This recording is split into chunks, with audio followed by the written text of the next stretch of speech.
ভূমি মালিক আপনি, কিন্তু এখনো পর্যন্ত সরকারকে খাজনা প্রদান করেননি। অর্থাৎ বছরের পর বছর ধরে আপনার খাজনা আপনি বকেয়া রেখেছেন। অবশেষে সরকার আপনার বিরুদ্ধে বড় ধরনের অভিযান পরিচালনা করতে যাচ্ছে 1 জুলাই থেকে। ইতিমধ্যে সরকারের পক্ষ থেকে আলটিমেটাম প্রদান করে আপনাদেরকে ইঙ্গিত দেওয়া হয়েছিল যে আপনারা এই সময়ের ভিতরে আপনাদের বকেয়া খাজনাগুলো পরিশোধ করবেন। অর্থাৎ বাংলাদেশে বসবাস করবেন, বাংলাদেশের জমির মালিক হবেন, আর সরকারকে খাজনা দেবেন না, তাহলে আপনাদের জন্য ভয়াবহ সমস্যা এবং ভয়াবহ বিপদ অপেক্ষা করছে 1 জুলাই থেকে। বাংলাদেশ সরকার আলটিমেটাম দিয়েছিল 30 জুন।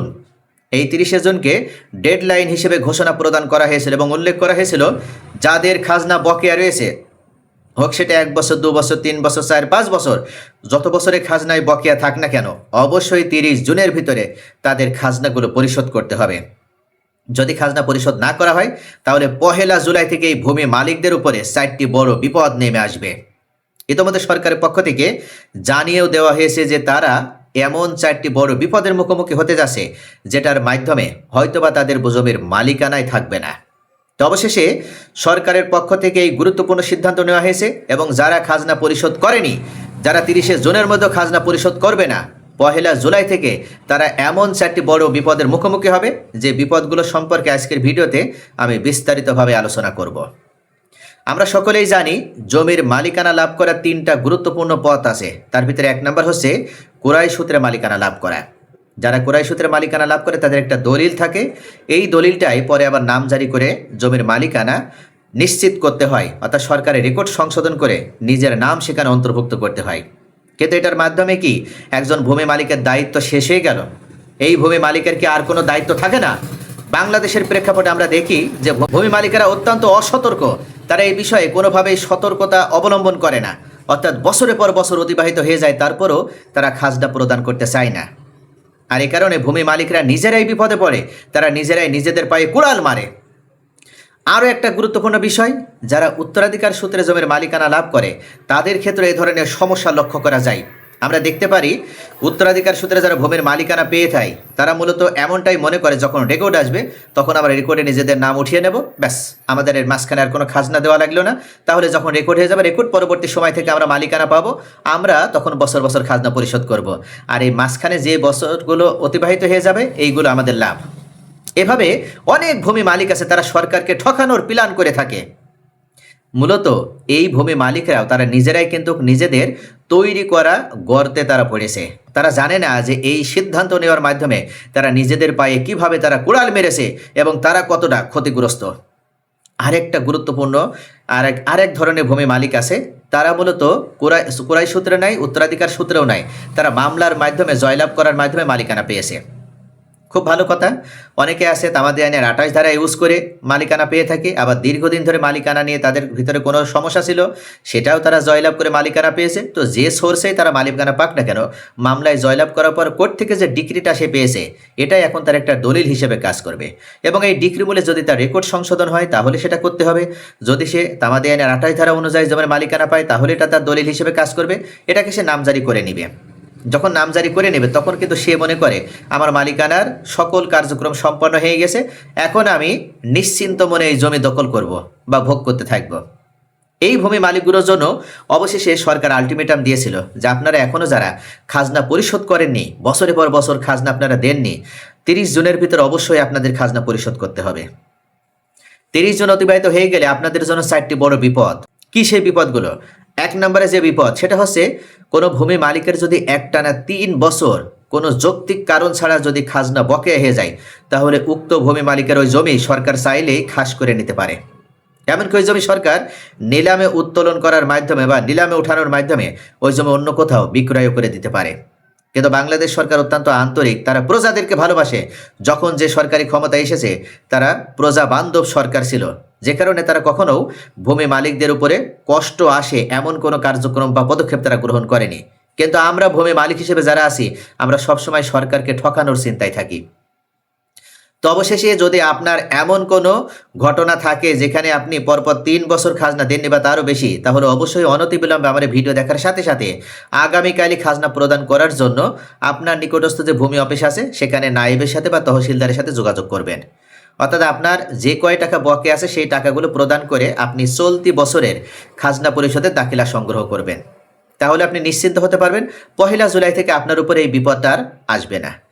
দ্বিতীয় যে বিপদ সেটা হচ্ছে অনেক ভূমি মালিক আছে জানেই না যে খাজনা প্রদান করার ক্ষেত্রে আপডেট বছর রানিং বছরে যদি খাজনা প্রদান করা হয় আর কোনো বছর যদি খাজনা বকেয়া হয়ে যায় তাহলে সেক্ষেত্রে সেই বকেয়া বছরের জন্য চক্রবৃদ্ধি হারে সুদ প্রদান করতে হয়। এটা অনেক ভূমি মালিক আছে তারা জানেই না। যেমন আপনি ধরে নিন যে এখন রানিং 2026, আপনি 2020 সালে খাজনা দিয়েছেন, 21, 22, 23, 24, 25 এই 5 বছরে খাজনা আপনি পরিশোধ করেননি, আরও 2026, তাহলে 6 বছর হয়ে যাচ্ছে।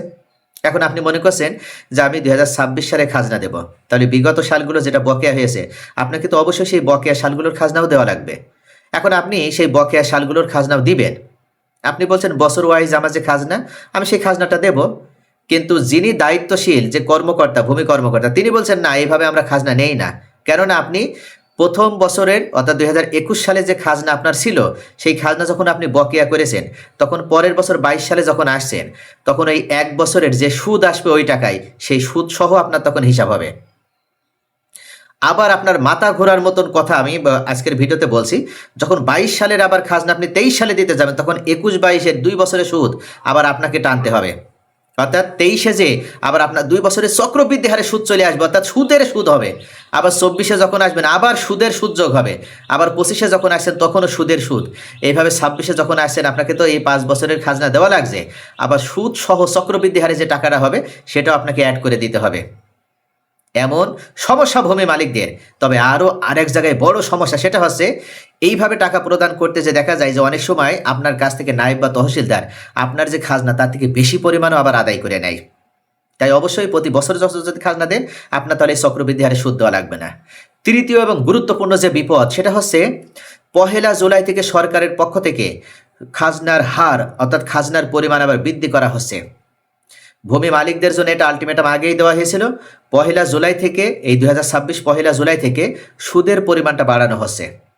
আপনি যদি বর্তমানে 10% হারে সুদ সহ খাজনা প্রদান করতে পারেন অর্থাৎ বকেয়া টাকা আপনি পরিশোধ করতে পারেন তাহলে 2026-এর এই জুলাই থেকে আপনাকে কিন্তু 15% হারে দেওয়া লাগবে। সরকার ইতিমধ্যে অ্যানাউন্স করে জানিয়ে দেবে এবং আপনাকে সেই পার্সেন্টেজ হারে আপনাকে খাজনা দিতে হবে। যদি আপনি কোনোভাবে মনে করেন যে আপনি 5 বছর পরে দিতে যাচ্ছেন তাহলে এই সুদের সুদে এইভাবে কিন্তু আপনাকে বাড়তি যে টাকাটা আসছে সেই পরিমাণে আপনাকে খাজনা সুদ সহ দেওয়া লাগবে। যেখানে আপনি চাইলে বছরে 500 টাকা হয়তো আপনার খাজনা পরিশোধ হয়ে যেত, সেখানে কিন্তু দেখা যাবে যে আপনার 5,000 50,000 বিল হয়ে যাচ্ছে। তো এটা মূলত আমাদের ভূমি মালিকদের ভুলের কারণে এটা হয়। আর যে কারণে সরকার চায় যে আমরা বছর বছর খাজনা পরিশোধ করি, এতে সরকারও লাভবান হোক এবং আমরাও খাজনা পরিশোধ করার মাধ্যমে আমাদের জমির মালিকানা স্বচ্ছভাবে নিট অ্যান্ড ক্লিন অবস্থায় রেখে দিই। চতুর্থ পর্যায়ে সব থেকে গুরুত্বপূর্ণ যে বিষয় সেটা হচ্ছে আপনাকে খাজনা পরিশোধ করতে হবে এখন থেকে অনলাইনে। আপনি চাইলেন আর আপনি সরাসরি আপনার জমির মালিকানা ডকুমেন্টসগুলো নিয়ে চলে গেলেন আপনার ইউনিয়ন অফিসে বা আপনার ভূমি অফিসে যে আপনি খাজনা পরিশোধ করবেন বা আপনার যে পৌরসভা বা আপনি যে সিটি কর্পোরেশনে আছেন সেখানে চলে গেলে সেই ভূমি অফিসগুলোতে, তা কিন্তু হবে না। আপনি যেখান থেকে পারেন সেখান থেকে আপনি অনলাইনে আবেদন করে খাজনা পরিশোধ করবেন এবং এর জন্য আপনার অনলাইনে একটা রেজিস্ট্রেশন করতে হবে। আপনার মোবাইল ফোন দিয়ে হবে, কম্পিউটার দিয়েও হবে।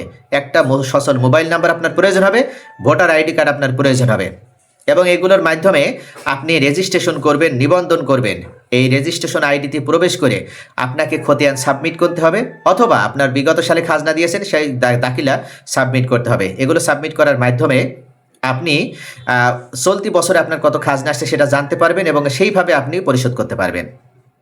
এখন পর্যন্ত সরকার আন্তরিকতার সাথে আপনাকে সুযোগ প্রদান করেছে, আপনি চাইলে অনলাইনে এভাবে রেজিস্ট্রেশন করে খাজনা পরিশোধের সুযোগ গ্রহণ করেন। এখন 1 জুলাই থেকে সরকার আবার নতুন কোন পদ্ধতি নিয়ে আসবে সেটা এখনও পর্যন্ত সরকারের পক্ষ থেকে কিন্তু জানানো হয়নি। তাই 1 জুলাই থেকে নতুন কোনো পদ্ধতি যদি আসে তাহলে সেখানে হয়তো এমনও হতে পারে যে আপনাকে খাজনা পরিশোধ করতে আবার বড় ধরনের কোনো জটিলতার মুখোমুখি হতে হচ্ছে।